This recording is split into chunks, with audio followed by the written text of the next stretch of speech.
जो भी है ना सम्मेलन कब हुआ? 1985 के अंदर। कब हुआ? 1985 के अंदर। क्या हुआ इसके अंदर? अंतर्राष्ट्रीय क्या की गई? रूपरेखा तैयार की गई। क्या इसको कानूनी रूप से बाध्यकारी बना पाए? नहीं बना पाए। ओनली क्या की सदस्य देशों ने अंतर्राष्ट्रीय रूपरेखा तैयार की। कब हुआ? 1985। इस सम्मेलन में ओजोन परत क्षय को रोकने के लिए अंतर्राष्ट्रीय प्रयासों की क्या बनाई गई? रूपरेखा की। यदि यहाँ पर CFC के उपयोग को कम करने हेतु सदस्य देशों के लिए कानूनी रूप से बाध्यकारी समझौता नहीं हो। CFC को कम करने के लिए कोई बाध्यकारी समझौता नहीं हो पा रहा है। ओनली अंतर्राष्ट्रीय रूपरेखा तैयार की गई कि इसको किस किस हिसाब से कम किया जा सकता है। वियना सम्मेलन। फिर है मॉन्ट्रियल प्रोटोकॉल। कब हुआ? 1987 के अंदर। कौन सा हुआ? Montreal protocol. जो कनाडा का एक शहर है उसका नाम क्या है? Montreal protocol. वहाँ पे जो समझौता है उसे क्या बोलते हैं? मॉन्ट्रियल प्रोटोकॉल कहते हैं। यही है इसके अंदर। और फिर 16 सितंबर 1987 को इसे सदस्य देशों के हस्ताक्षर के लिए जारी किया गया। 16 सितंबर को विश्व ओजोन दिवस मनाया जाता है। 16 सितंबर 1987 को इसको कहाँ पे किया? जो हस्ताक्षर हैं उनके लिए क्या किया गया? रिलीज किया गया, भेजा गया। और उस दिन ही क्या कर दिया? विश्व ओजोन दिवस उसको घोषित कर दिया गया। यह प्रोटोकॉल 1 जनवरी 1989 से प्रभावी हुआ। इसके अंदर क्या क्या प्रावधान किए गए? इसके समझौते के तहत सभी सदस्य देश CFC के उत्पादन तथा उपयोग को 1986 के स्तर तक बनाए रखेंगे। इसमें वृद्धि को प्रतिबंधित किया गया है कि 1986 तक जितने CFC का क्या हो गया? रिलीज हो गई, उससे ज़्यादा नहीं हो सकती। उसको क्या करो? कम करो। और 1998 तक क्या कितना कम कर दो? इसको 50% कम कर दो। 98 तक CFC को उत्पन्न घटाकर कितना कर दिया जाए? 50% किया जाए। तो कौन सा है? Montreal protocol. मॉन्ट्रियल प्रोटोकॉल कब हुआ? 1987 के अंदर। इसके अंदर क्या किया गया?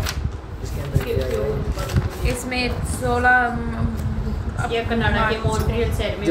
कनाडा के मॉन्ट्रियल शहर में जो समझौता उसे क्या बोलते हैं? मॉन्ट्रियल समझौता। यहाँ पे क्या किया गया? इसको 16 सितंबर 1987 को क्या किया गया? हस्ताक्षर के लिए जारी किया गया। इसके अंदर प्रावधान क्या थे कि इसको बेस ईयर कब बनाया गया? 1986। अब इसके प्रावधान क्या थे? 2। अगर 1986 के स्तर तक क्या बना के रखना है इसको? CFC के जो CFC जितनी रिलीज होगी उससे ज़्यादा नहीं हो सकती 1986 के स्तर तक। वहाँ तक 10% हुई थी, तो अब इससे 10% ऊपर नहीं जाना चाहिए, नीचे ही होगी। अब जब 1998 तक कितनी हो जाएगी? 50% कम हो जाएगी। ये क्या था? Montreal protocol. फिर कोपेनहेगन संशोधन 1992 कहाँ पे हुआ? डेनमार्क में। इसके तहत विकसित एवं विकासशील देशों के लिए CFC के उपयोग की समय सीमा को क्या किया गया? निर्धारित किया गया। इसमें क्या बोलेंगे? विकसित देश तो कब तक? 2000 तक क्या कर देंगे? पूर्ण तरीके से CFC का क्या कर देंगे? बंद कर देंगे। और विकासशील देश कब तक करेंगे? 2010 तक। और भारत ने कब तक कर दिया? 2008 के अंदर ही थोड़ी बहादुरता दिखाते हुए क्या कर दिया? CFC को पूर्ण तरीके से प्रतिबंधित कर दिया गया। अब कौन सा समझौता है? किगाली। अब है किगाली समझौता। मॉन्ट्रियल प्रोटोकॉल के सदस्य देशों में के 28वें सम्मेलन जो कि रवांडा किगाली शहर के में संपन्न हुआ। रवांडा का कौन सा शहर है? किगाली। कौन सा शहर है?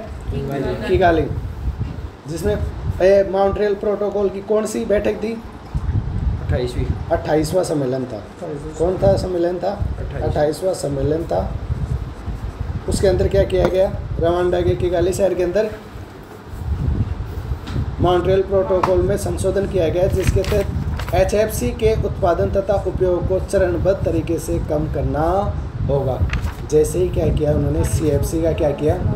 CFC का उत्पादन कम किया कि बिल्कुल 2002 तक क्या कर दिया? एकदम क्या कर दिया?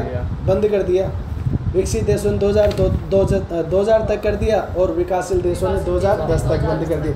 जैसे CFC को बंद किया तो इसका दूसरा भी तो CFC की जगह हम किसको उपयोग में लें? तो उन्होंने बोला कि हम ले लेंगे अब HFC को। थोड़े दिन बाद में पता चला कि ये भी ओजोन परत क्षरण करती है। ये भी क्या करती है?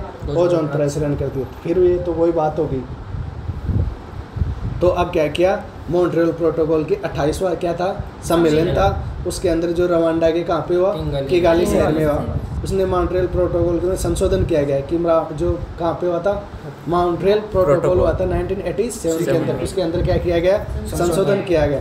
पहले CFC को कम किया गया था, अब किसके लिए है, HFC के लिए, हाइड्रोफ्लोरोकार्बन को। इसको चरणबद्ध तरीके से मतलब स्टेप टू स्टेप क्या किया जाए, कम किया जाए।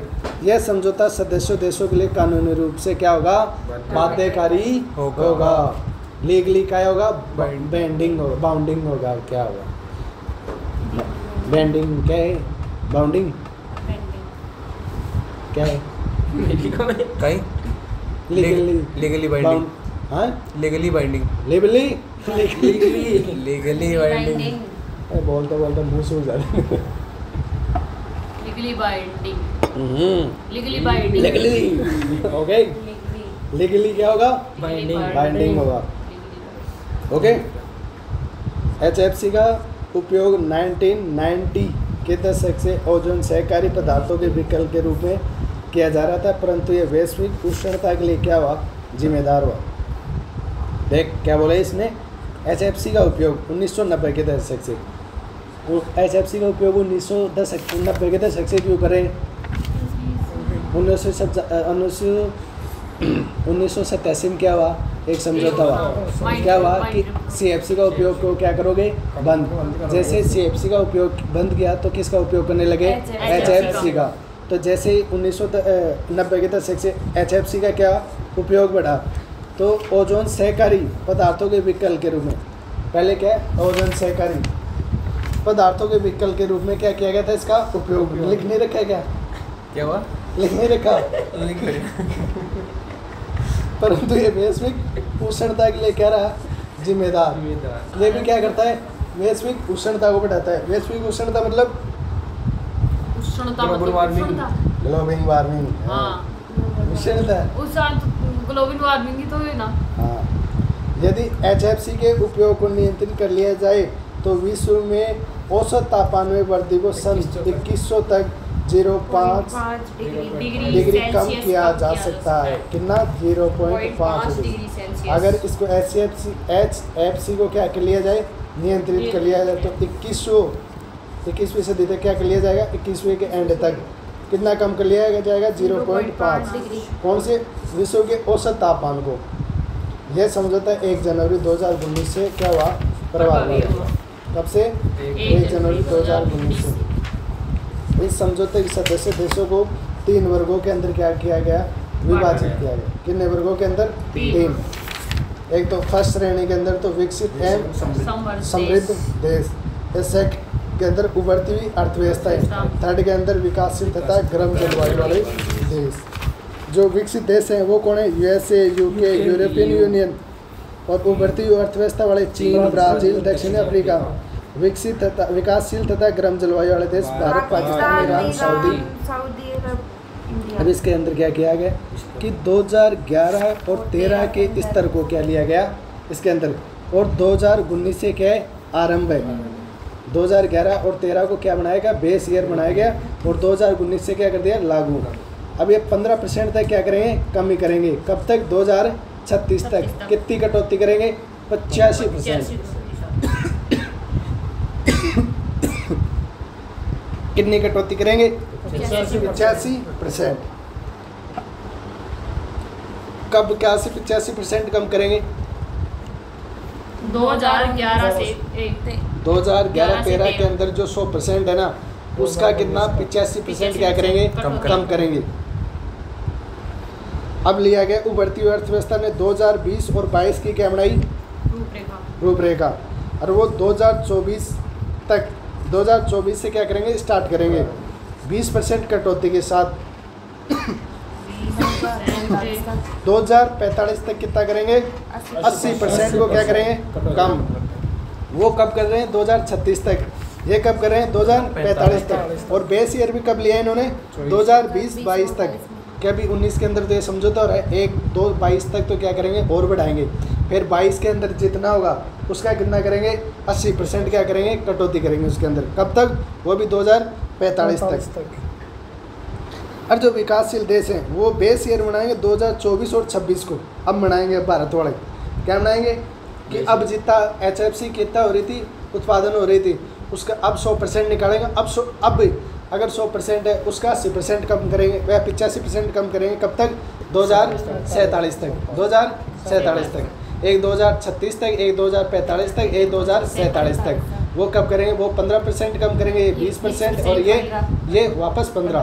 तो 80, 85, 80, 85, 80 और 85।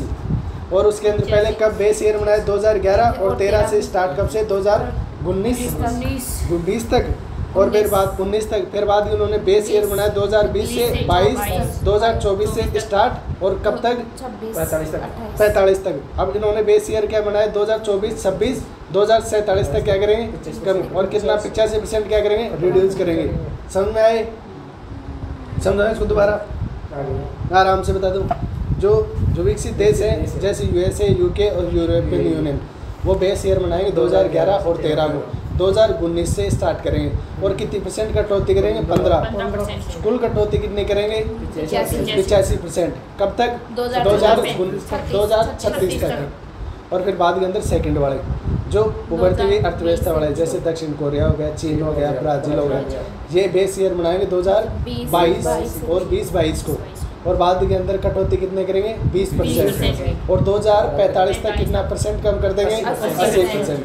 फिर बाद के अंदर तीसरे जो क्या अल्प जो विकासशील देश हैं जैसे भारत हो गया, चाइना हो गया, पाकिस्तान हो गया, ना चाइना नहीं, भारत हो गया, पाकिस्तान हो गया और ईरान हो गया, ये सारे बेस ईयर बनाएंगे 2024 से 26। और बाद के अंदर कटौती कितने करेंगे? 15%। और कितनी कब तक? 47 तक कितना कर देंगे? 85% तक क्या कर देंगे? कम कर देंगे। समझ में आई? चलें बढ़े आगे। अब क्या है? HFC क्या है?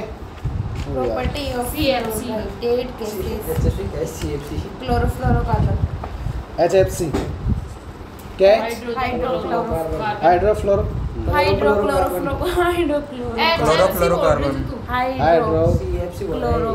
CFC में हाइड्रोफ्लोरोकार्बन और CFC को क्लोरोफ्लोरो। समझ में आया? अब HFC के अंदर चलो। अब HFC क्या है? जिसको ऐसा कर रहे हैं और वैसे इतना काम कर रहे हैं। ये एक रंगहीन, गंधहीन, स्वादहीन गैस है। इसका उपयोग फ्रिज में, एसी में, फोम उद्योग में, प्लास्टिक उद्योग में, कीटनाशक उद्योग तथा प्रतिशत के रूप में मुख्यतः किया जाता है। जितना इतना याद ना हो तो जो जिस CFC में लिखा है ना वो सेम यहाँ पे चिपका देना है। कहाँ पे? HFC के अंदर। कि बस इतना बता देना HFC एक रंगहीन, गंधहीन और स्वादहीन की क्या है? गैस है। इसका उपयोग फ्रिज में, एसी में, फोम उद्योग में, प्लास्टिक उद्योग में, कीटनाशक उद्योग में प्राकृतिक प्रतिशत के रूप में क्या किया जाता है? HFC शून्य ओजोन सहकारी है। HFC शून्य ओजोन सहकारी, परंतु इसका वैश्विक उष्णता पर क्या है? कार्बन डाइऑक्साइड की तुलना में हजारों गुना क्या पड़ा है? अब क्या है कि HFC ओजोन पे तो क्या है? अब उन्होंने CFC को बंद किया किसके कारण? ओजोन के अंदर छेद हो रहा था, लेकिन बाद के अंदर लागू कर दिया HFC। लागू करने के बाद में पता चला कि चलो ये तो ओजोन को तो क्या नहीं करती, सह नहीं करती, लेकिन क्या करती है? वैश्विक उष्णता को बढ़ा रही है, तापमान को बढ़ा रही है, ग्लोबल वार्मिंग को बढ़ा रही है। ये भी नुकसान है। ग्लोबल वार्मिंग को वैसे ही तापमान बढ़ जाएगा। अब अपना तो अल्टीमेट गोल ही क्या करना था? तापमान को कम करना था इनको। अरे ये क्या हो गया? ये तो लफड़ा हो गया। तो इसको क्या करो? कम करो। अब तो HFC क्या है? गंधहीन, स्वादहीन, रंगीन क्या है? गैस है जो फ्रिज, प्रतिशत, प्लास्टिक उद्योग के अंदर इसका क्या किया जाता है? प्रयोग किया जाता है। लेकिन ये शून्य क्या है? ओजोन से। ओजोन को तो बिल्कुल भी क्या नहीं करती? इम्पैक्ट नहीं करती, कोई प्रभाव नहीं डालती ओजोन पे। लेकिन किस पे डालती है? ग्लोबल वार्मिंग पे। कार्बन डाइऑक्साइड की मात्रा से भी हजारों गुना ज़्यादा। कार्बन डाइऑक्साइड भी इतनी गर्म नहीं करती। अरे कार्बन डाइऑक्साइड के कारण ही क्या हो जाता है? अपना रूम क्या हो जाता है? गर्म हो जाता है। और जैसे तुम जाते हो क्लास के अंदर, बोलते हो सफोकेशन हो गया। कैसे हो गया? सब कार्बन डाइऑक्साइड छोड़ रहे हैं, जिसके कारण वहाँ का टेम्परेचर क्या हो जाता है? बढ़ जाता है। ऐसे क्या जाते हैं? मतलब तापमान बढ़ गया। ऐसा मतलब कार्बन डाइऑक्साइड से भी हजारों गुना क्या है? ज़्यादा तापमान बढ़ाती है HFC। जहाँ पे HFC रिलीज होगी वहाँ पे तापमान, AC के अंदर HFC निकल रहा है और वहाँ पे उसके जाना उसके कभी इतनी गर्म हवा निकालती है वो जिसकी कोई लिमिट नहीं। ये क्या करती है?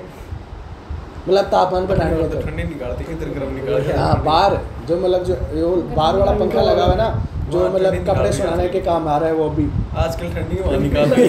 सही में ये लोग ठंडी हवा निकाल रहे हैं। शायद फिर इसकी गैस रिलीज होगी। नहीं, गर्म जरा हमारी बात मत करो। अब अड़े ठीक है मैंने अरे अरे एकदम तो हाँ CFC क्या है एक, अब देखो थोड़ा सा और समझाता हूँ, थोड़ी सी बताइए डायग्राम है। CFC क्या है? उच्च ओजोन सहकारी। CFC किसको इम्पैक्ट डालती है? ओजोन को, और ग्लोबल वार्मिंग को भी उतना ही डालती है। CFC दोनों को डालती है, ओजोन को भी और ग्लोबल वार्मिंग को। फिर HCFC जो ओजोन को तो क्या डालती है? निम्न सहकारी, और लेकिन ग्लोबल वार्मिंग को क्या करती है? उच्च सहकारी। फिर HFC जो ओजोन को तो क्या डालती है? शून्य इम्पैक्ट, लेकिन ग्लोबल वार्मिंग को क्या डालती है? ज़्यादा। फिर HFO हाइड्रोक्लोरो ओलोफिन जो ओजोन को तो क्या डालती है? शून्य, और ग्लोबल वार्मिंग को क्या करती है? नीचे डालती है। तो इसका उपयोग अब किसका बढ़ेगा? HFO का ज़्यादा प्रयोग करें। ये ओजोन वाला कंप्लीट हो गया तुम्हारा आज। Oh very good. ऐसे बहुत दूर होगा क्लास यहाँ पे खत्म मोदी अपनी। कड़ी चलो हाइड्रोक्लोरो ओलोफिन, ले ले फिर ले हाइड्रोक्लोरो ओलोफिन। इज्जत से बोलने से क्या बोलती है? भाई अध्यापक महोदय।